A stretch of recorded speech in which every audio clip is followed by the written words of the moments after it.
नमस्कार दोस्तों, मैं शायद इस तरह कभी कोई वीडियो हरगिज नहीं बनाता, ना ही इस तरह आपके सामने आकर मैं बात करता। लेकिन क्या है कि लोग हम हिंदुओं की हमारी अच्छाई को, हमारी उदारता को, हमारी सहनशीलता को हमारी कमजोरी ना समझें, इसलिए आज मैं आपके सामने आकर आप लोगों से कुछ बात करने वाला हूं। हाल ही में जो ये किसान आंदोलन चल रहा है पंजाब, हरियाणा और यूपी के बॉर्डर पर, उस किसान आंदोलन के मंच पर योगराज ने आकर हम हिंदुओं के बारे में बहुत सारे अपशब्द कहे, अश्लील भरे अल्फाज इस्तेमाल किए। उसने ये कहा कि हम जो हिंदू हैं वो ट्रेटर्स हैं, हम हिंदुओं की कौम ट्रेटरों की कौम है, बुजदिलों की कौम है, और ही हेट्स हिंदूज। और उसने ये भी कहा कि ये हिंदू औरतें थीं, ये 2-2 टके में अहमद शाह अब्दाली के समय पे बिका करती थीं, और हम सिख उन औरतों को बचाया करते थे। तो सबसे पहले तो मैं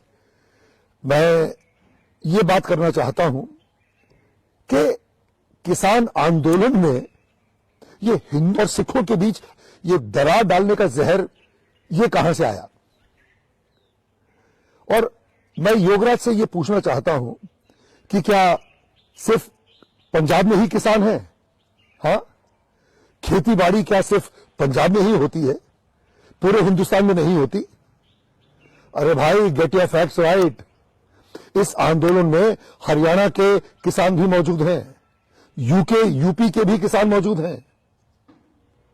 और सबसे बड़ी बात यह है कि जो हम बचपन से हम सुनते आए हैं कि हमारे देश में जय किसान जय जवान का नारा लगता है। हम तो किसानों को और सिपाहियों को, जवानों को आदरणीय मानते हैं। तो मैं तो अपनी सरकार से ये गुजारिश करूंगा कि भाई, ये जो किसान आंदोलन चल रहा है, आप किसानों की मांगों को सुनिए और जल्द से जल्द कोई निर्णय लीजिए। और हमारे जो किसान भाई, जो बूढ़े वृद्ध लोग जो सड़कों पर बैठे हुए हैं, वे उनकी मांगे पूरी की जाए और वे बेचारे राजी खुशी अपने घरों को लौट जाएं। अब मैं आता हूं जो योगराज सिंह ने कहा है। तो mister Yograj, first please get your facts right, get your history right. अब मैं तुम्हें बताता हूं कि हम हिंदुओं की दिलेरी क्या है, हम हिंदुओं का साहस क्या है, हम हिंदू कितने बहादुर थे, और अपने देश पर मर मिटने का जो जज्बा जो हम हिंदुओं में है, इसके बारे में मैं आपको कुछ ज्ञान बांटना चाहता हूं। हमारे सिख धर्म में श्री गुरु गोविंद सिंह जी महाराज ने जब अपना खालसा पंथ शुरू किया था और उन्होंने 5 पहले प्राणियों से उनका बलिदान मांगा था, कहा था कि भाई, कौन अपने देश पर हमारे धर्म के लिए अपने प्राणों की आहुति देने को तैयार है, वो 5 शख्स सबसे पहले आगे आए हैं। तो जो सबसे पहला बंदा खड़ा होकर आगे आया था, उसका नाम था भाई दयाराम। वो लाहौर से था, वो कोई और नहीं, वो हिंदू था। उसने सबसे पहले अपने प्राणों का त्याग करने के लिए वो गुरु गोविंद सिंह जी की एक आवाज पर खड़ा हुआ और वो पहला पंज प्यारा बना। जो दूसरा पंज प्यारा आगे आया अपने सर कलम करने के लिए, उसका नाम था धर्म दासन। वो भी एक हिंदू था, वो हस्तिनापुर मेरठ से था। और जो तीसरा जो पंज प्यारा आगे आया, उसका नाम था हिम्मत राय। ये उड़ीसा से था, पुरी से था, ये भी एक हिंदू था। और जो चौथा जो पंज प्यारा आगे आया अपने प्राणों का बलिदान देने के लिए, वो था मोहकम चंद। वो हिंदू द्वारका गुजरात से था और जो पांचवा पंज प्यारा जो आगे आया वो था साहेब चंद, वो बिदर कर्नाटका से था, वो भी एक हिंदू था।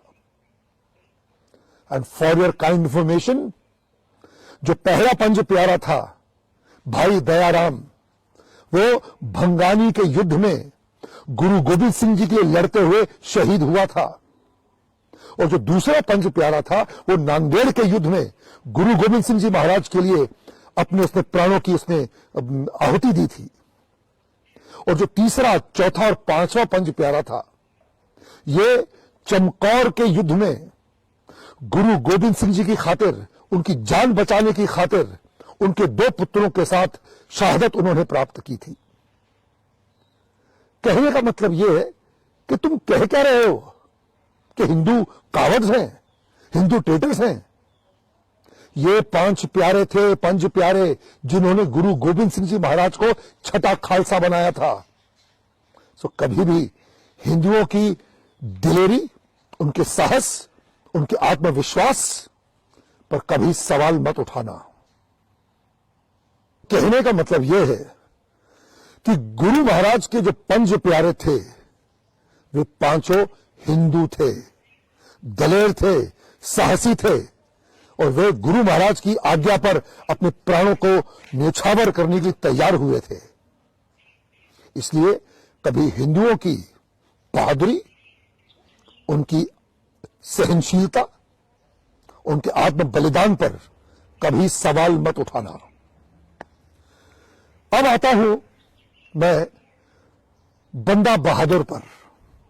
बंदा बहादुर जिसने गुरु महाराज के दो साहबजादों की मौत का बदला लिया था, वो बंदा बहादुर कौन था? वो बंदा बहादुर था हिंदू ब्राह्मण, कश्मीरी पंडित। उसका असली नाम था लक्ष्मण दास। वो एक बैरागी था, एक तपस्वी था जो अपने मोक्ष की प्राप्ति के लिए, ईश्वर की प्राप्ति के लिए संसार को त्याग चुका था। वो जंगलों में बैठकर बस पूजा पाठ करता था।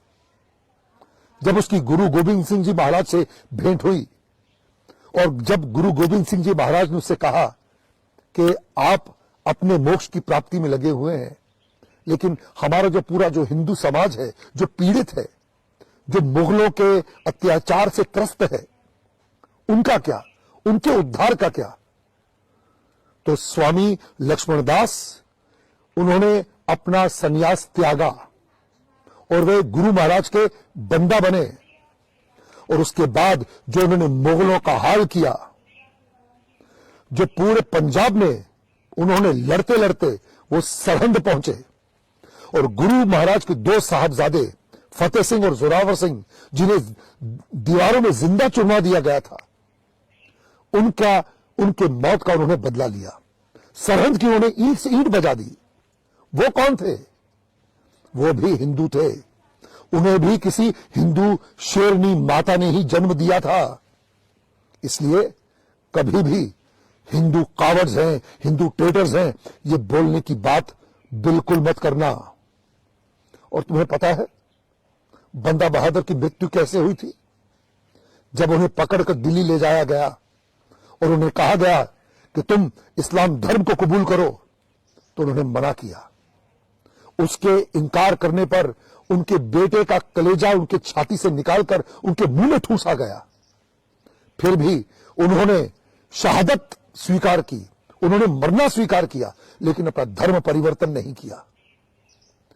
तो जो आत्मशक्ति है, जो आत्म बलिदान का जो जज्बा है, वो किसी भी हिंदू में कम नहीं है, ये याद रखना।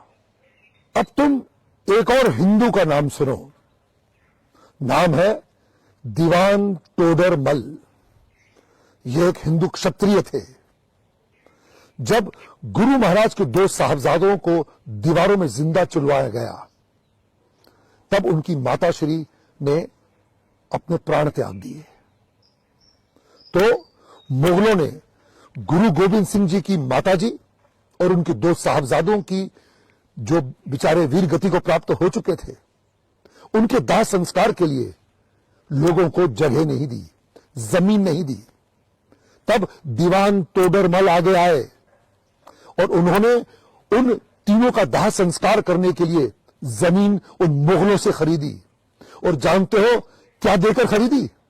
सोनों के सिक्कों से उस जमीन को भरकर, जितनी जमीन चाहिए थी अपना उनके दाह संस्कार के लिए, उस पूरी जमीन को सोनों के सिक्कों से कवर किया गया। उतने सोने के सिक्के उन मुगलों को देकर उन्होंने वो जमीन खरीदी और तब जाके गुरु गोविंद सिंह जी महाराज की माता जी और उनके 2 साहबजादों का दाह संस्कार हो सका, उनका अंतिम संस्कार हो सका। तो वो दीवान तोडरमल कौन था? वो भी एक साहसी वीर महापुरुष हिंदू था। अब मैं आपको एक और चीज बताना चाहता हूं, बिकॉज तुम्हारी हिस्ट्री शायद बहुत ही कमजोर है। अब मैं आता हूं गुरु तेग बहादुर जी पर। जब कुछ कश्मीरी पंडित, कश्मीरी ब्राह्मण गुरु तेग बहादुर जी के पास पहुंचे और उनसे उन्होंने कहा कि कृपया आप हमारी मदद करें, ये मुगल हम पर बहुत अत्याचार कर रहे हैं, हम पर जजिया टैक्स लगा रहे हैं। तो जब गुरु गोविंद सिंह जी महाराज जब छोटे थे, उन्होंने अपने पिताजी से कहा कि सबसे इस कुर्बानी के लिए आपसे योग्य पुरुष और कौन होगा, तो कृपया आप जाइए और इनकी मदद करिए। तब गुरु तेग बहादुर जी दिल्ली पहुंचे थे और उनका सर उन मुगलों ने उनका सर धड़ से अलग कर दिया था। हम गुरु तेग बहादुर जी की शहादत को शत शत नमन करते हैं। हम हर हिंदू, हर भारतवासी उनका ऋणी है।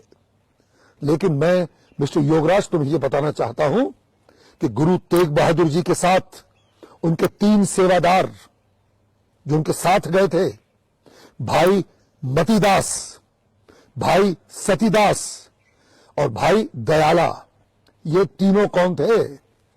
ये तीनों भी हिंदू थे। भाई मतीदास और भाई सतीदास हिंदू ब्राह्मण थे और भाई दयाला हिंदू क्षत्रिय थे। और गुरु तेग बहादुर जी की शहादत से पहले, उनका सर कलम करने से पहले, ये तीनों शहीद हुए थे। भाई मतीदास जी को उनकी जो बॉडी थी आरे से 2 भागों में काटी गई थी, उनको जिंदा काटा गया था। भाई सतीदास जी को रुई में लपेटकर तेल में डुबोकर जिंदा जलाया गया था और भाई दयाला को उबलते पानी में डालकर उन्हें उबालकर जिंदा मारा गया। तो इनकी शहादत, इनकी जिंदादिली, इनका साहस, इनका पुरुषत्व, इनका पौरुष, उस पर सवाल कभी मत उठाना। ये ऐसे बहादुर थे। आप सोचो, क्या वो सिंघनिया, वो माता हुई, जो वीर माता थी जिन्होंने ऐसे वीर महापुरुषों को जन्म दिया। तो कभी भी हमारी हिंदू माताओं को गाली मत देना। किसी हिंदू औरत को गाली देने का मतलब है कि तुम उन 5 प्यारों की माताओं को गाली दे रहे, उनकी माताओं को तुम गाली दे रहे हो। तुम दीवान टोडरमल की मां को गाली दे रहे हो। तुम बंदा बहादुर स्वामी लक्ष्मण दास की माता को गाली दे रहे हो। तुम भाई मतीदास, भाई सतीदास और भाई दयाला की माता को गाली दे रहे हो। तुम्हें पता है हमारे देश की परंपरा क्या थी? हमारे देश की परंपरा यह थी कि हर हिंदू घर का बड़ा बेटा सिख बनाया जाता था। उसे गुरु गोविंद सिंह जी को सौंप दिया जाता था ताकि वो उनकी आर्मी ज्वाइन करे, उनके बताए मार्ग पर चले और मानवता की सेवा करे। गुरु गोविंद सिंह जी महाराज की आर्मी में तकरीबन आधा 50% हिंदू शामिल थे। तो तुम ये क्या कहते हो कि हिंदू जो है बुजदिल हैं, हिंदू ट्रेटर्स हैं, हिंदू जो है, ये हिंदुओं की जो कौम है ये बुजदिलों की कौम है। ये बात तुम्हारे दिमाग में कहां से आई? हाँ, अरे गुरु नानक जी से पहले आप तो जितने, हमारे जितने गुरु हैं, गुरु नानक देव, अंगद देव, अर्जुन जी, ये अपना गुरु गोविंद राय थे, ये सारे हिंदू ही तो थे। सिख धर्म से पहले जितने भी थे लोग, वे सारे हिंदू थे। इसका मतलब तुम्हारे पूर्वज भी तो हिंदू थे। तो अपनी मां बहनों को गाली दे रहे हो? हाँ, तुम्हें पता है श्री गुरु ग्रंथ साहिब में हजारों बार भगवान राम का नाम लिया गया है, भगवान श्री कृष्ण का नाम लिया गया है। गुरु गोविंद सिंह जी महाराज देवी माता के उपासक थे, दुर्गा माता की पूजा करते थे। उन्होंने नैना देवी में शमशीर हासिल की थी। उन्होंने चंडी दी वार लिखी है, वे चंडी माता का पाठ किया करते थे।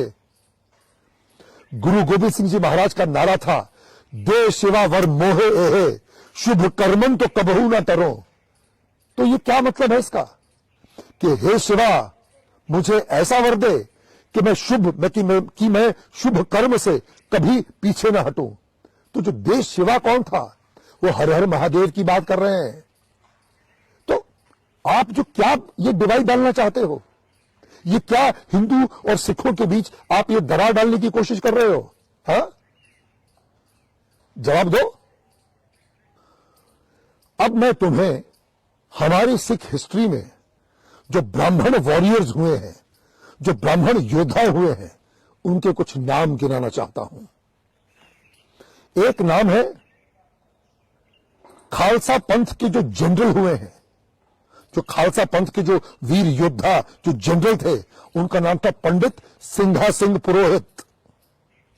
दूसरा नाम है पंडित कृपा दत्त जी, ब्राह्मण थे, दत्त।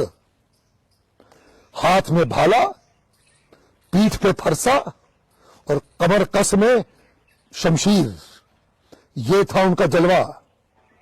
और तीसरा एक और नाम है पंडित कीरत जी। ये जो सारे मैं नाम ले रहा हूं, ये सिख योद्धा हुए हैं, ये गुरु महाराज की आर्मी की उनकी फौज में थे। और एक मैं पंडित बाबा परागा दास जी का नाम लेना चाहता हूं। बाबा परागा दास जी ये 100 वर्ष के ऊपर के थे और ऐसे ज्वलंत योद्धा थे कि लोग उन्हें भीष्म पितामह मानते थे अपनी आर्मी का। इसलिए कभी भी हिंदुओं के शौर्य पर, उनके साहस पर, उनकी दिलेरी पर, उनकी बहादुरी पर सवाल मत उठाना। समझे? समझे? मेरा दिल बहुत दुखता है जब मुझे वो मंजर याद आता है 2019 में पाकिस्तान में, जहां पर गुरु नानक देव जी का जो गुरुद्वारा है ननकाना साहिब, वहां के ग्रंथी की बेटी को उठाकर वहां के आतंकवादी ले गए, उसका रेप किया, उसे जबरन मुसलमानी बनाया गया। अरे आवाज उठानी है तो उसके खिलाफ उठाओ, चलो उसके खिलाफ आवाज उठाओ। मैं एक कट्टर हिंदू तुम्हारे साथ खड़ा होऊंगा, हिंदुस्तान का हर भारतवासी तुम्हारे साथ खड़ा होगा उस जंग में।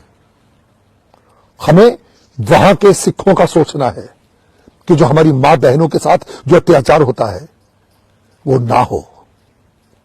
कुछ करना है तो वहां पे जो हमारी माताओं को, हमारी बहनों को, उनकी जो इज्जत लूटी जा रही है, हमें उसके खिलाफ जंग लड़नी चाहिए। मिस्टर योगराज, हम सब तुम्हारे साथ, क्या हर भारतवासी खड़ा रहेगा, लेकिन हमारे देश की किसी भी माता को, किसी बहन को गाली मत देना। जय भारत, भारत माता की जय, सनातन धर्म की जय, हिंदू धर्म की जय, सिख धर्म की जय। जो बोले सोनिहाल, सत श्री अकाल, हर हर महादेव, जय श्री राम।